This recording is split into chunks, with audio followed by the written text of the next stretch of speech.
5টা বাজে, মেট্রো স্টেশনে বসে আছি। যাব হচ্ছে আমি যে ট্যুর এজেন্টের সাথে বুক দিয়েছি যে আমাকে টরন্টো এবং নায়াগ্রা ফলস আ দেখাতে নিয়ে যাবে। ২ দিনের ট্যুর, ১ রাত ২ দিন। সেখানে যাব। তারা তাদের অফিসের সেখান থেকে বাসে আমরা টরন্টো রওনা দিব। আমাদের নায়াগ্রা ফলসের যাত্রা শুরু হবে এখান থেকেই। ৬:৪৫ এর দিকে বাস ছেড়ে যাবে এখান থেকে। বাস যেহেতু এখনো আসেনি, আ যেহেতু এই ট্রিপে আমরা যারা আছি তারা এখানে ওয়েট করছি। যখন বাস চলে আসবে তখন বাস দিয়ে আমাদের যাত্রা শুরু হবে।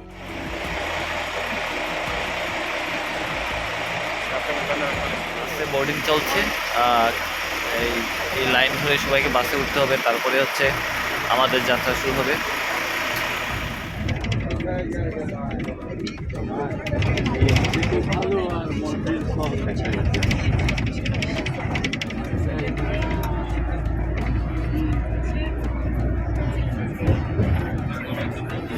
Please respect the time, okay? So secondly, we can see a washroom over there, right? But don't use it. D'avoir mieux environnement pour nous tous. Dis donc, oui, il est interdit pour manger dans notre bus, mais c'est vraiment besoin du café.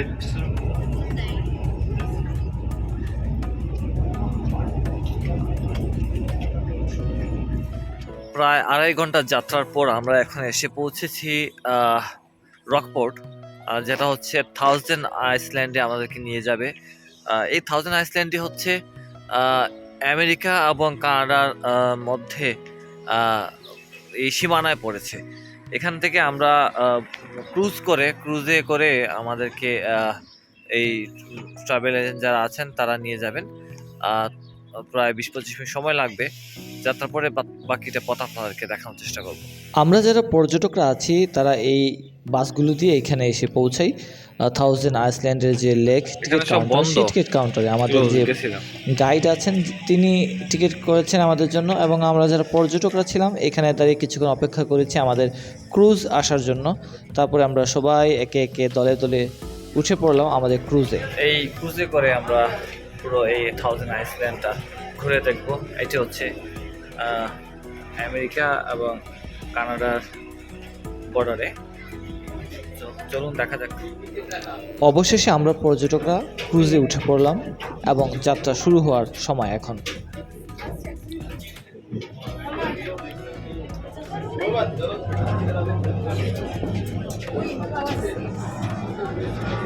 এই ক্রুজে করে আমরা এই thousand আইসল্যান্ডটি ঘুরে দেখবো। এখন এই জায়গাটা হচ্ছে যেমনটা বলছিলাম যে ইউএসএ এবং কানাডার সীমান্তবর্তী এলাকায়, দুই দেশের সীমান্তে কিন্তু এই থাউজেন্ড আইসল্যান্ডটি অবস্থিত। আর এই জায়গাটা বিশাল, অনেকগুলো আইসল্যান্ড আছে। Et utiliser les gilets de sauvetage sont affichés un peu partout sur le bateau. Le bateau est équipé de 4 radeaux de sauvetage. এই থাউজেন্ড আইসল্যান্ডই 40 স্কোয়ার মাইলস বলা যায় 100 কিলোমিটার জায়গা জুড়ে অবস্থিত। এখানে ছোট বড় প্রায় 1800 দ্বীপ আছে, যেখানে মানুষ বসবাস করেন দুই দেশের নাগরিক, কানাডা এবং আমেরিকার। এটি হচ্ছে অন্টারিও লেক। সেই লেকের মধ্যেই কিন্তু এই আইসল্যান্ডটি গড়ে উঠেছে। আর একটা লেক বলা হয়তো সেন্ট লরেন্স রিভার, এটাও কিন্তু এই আইসল্যান্ডের সাথে যুক্ত আছে। একদিকে মন্ট্রিয়াল বা অন্টারিও, আর আমেরিকার দিকে হচ্ছে নিউ ইয়র্ক। এখানে কোনো সড়ক যোগাযোগ পথ নেই। এখানে শুধু এইরকম নৌকা বা ক্রুজ দিয়ে যাতায়াত করতে হয়, এবং এই যতগুলো আইল্যান্ড আছে সবগুলোতে কিন্তু অনেক সুন্দর সুন্দর ঘরবাড়ি আছে। এখানে মানুষের বসবাস আছে। এখান থেকে মানুষ গিয়ে তারা চাকরি করেন, ব্যবসা করেন। আমেরিকার এবং কানাডার নাগরিক যারা আছেন তারা কিন্তু এই আইসল্যান্ডে চারপাশে বসবাস করে থাকেন। এই যে দূরে যে ঘরটা দেখতে পাচ্ছেন এটা হচ্ছে আমেরিকায়।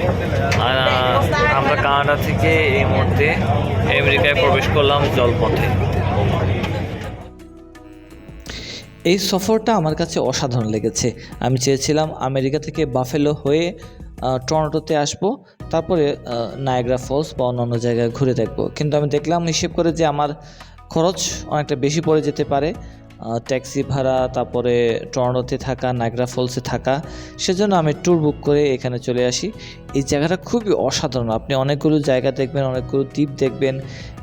দ্বীপগুলোতে যে বাড়িগুলো করা আছে, প্রাসাদগুলো আছে, সেগুলো আপনি হলিউডের অনেক মুভিতে দেখতে পারবেন, কারণ এইখানে অনেক মুভি তৈরি করা হয়েছে এইসব জায়গায়। আমি এই ভবনটার নামটা ভুলে গেছি, কিন্তু এই জায়গায় অনেক মুভি হয়েছে, আপনি গুগল করলে জানতে পারবেন।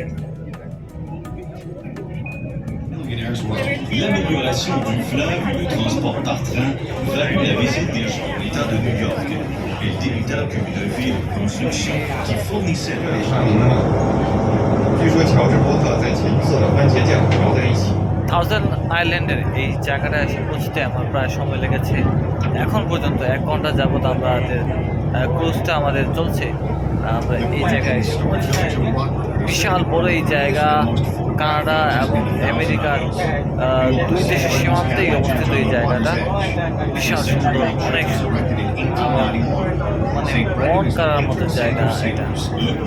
অনেক শান্তি লাগছে এখানে এসে।